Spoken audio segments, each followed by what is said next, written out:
Hi hello नमस्कार, मी सुप्रिया आणि तुम्हा सर्वांचं स्वागत आहे आपल्या का नवीन व्हिडिओमध्ये। आपण अगदी कमी मसाल्यांमध्ये आणि झटपट अशा शेवग्याची रस्सा भाजी बनवणार आहोत।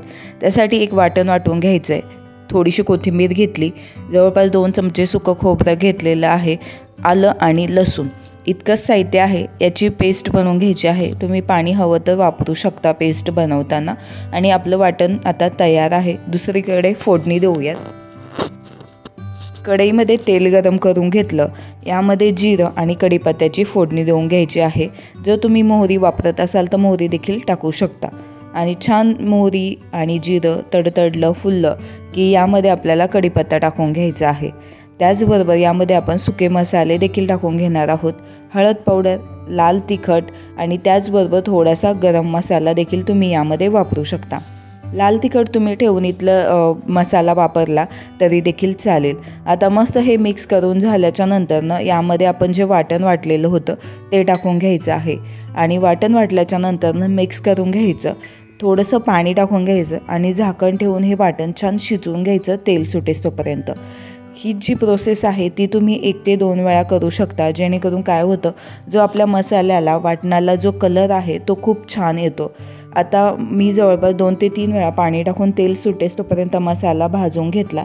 आणि अशाच पद्धतीने 2 ते 3 वेळा मी मसाला भाजून घेतलेला आहे। आणि आता मी पुन्हा एकदा यामध्ये थोडंसं पाणी टाकून घेते आणि झाकण ठेवून पुन्हा मी हा मसाला शिजवून घेणार आहे। तुम्ही पाहू शकता तेल खूप छान असं आलेलं आहे। आता यामध्ये स्वच्छ धुवून आणि बारीक काप करून घेतलेल्या ज्या शेवग्याच्या शेंगा आहेत त्या टाकून घ्यायच्या। त्यानंतरनं यामध्ये शिजण्यासाठी गरम पाणी वापरायचं आहे। तुम्हाला रस्सा कितपत हवा आहे आणि शिजण्यासाठी किती वेळ लागेल यानुसार तुम्ही यामध्ये पाणी नक्कीच वापरू शकता। चवीनुसार मीठ टाकून घेतलं।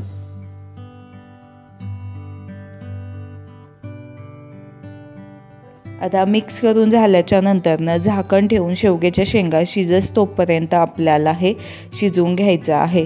जवळपास 10 मिनिट लागतात आणि ह्या शेंगा व्यवस्थित अशा शिजल्या जातात।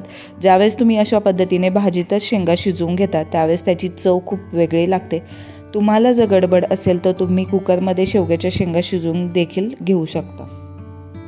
आता मस्त शेंगा शिजल्या गेलेल्या आहेत। यामध्ये मी 2 चमचे दाण्याचा कूट वापरते, जेणेकरून काय होतं, ग्रेव्हीला एकसंधपणा येतो आणि थोडीशी घट्टसर व्हायला देखील मदत होते। आणि हे तुम्ही पाहू शकता मस्त असं आपलं हे मिक्स करून झाल्याच्या नंतरनं झाकण ठेवून पुढील 1 ते 2 मिनिट पुन्हा आपण हे शिजवून घेणार आहोत। आणि अशा पद्धतीने आपली ही शेवग्याची रस्सा भाजी बनवून तयार झालेली आहे। रेसिपी आवडली असेल तर नक्की ट्राय करा। चॅनलवर नवीन असाल तर चॅनलला सबस्क्राईब करा आणि हो, बाजूचं बेल आयकॉन दाबायला विसरू नका।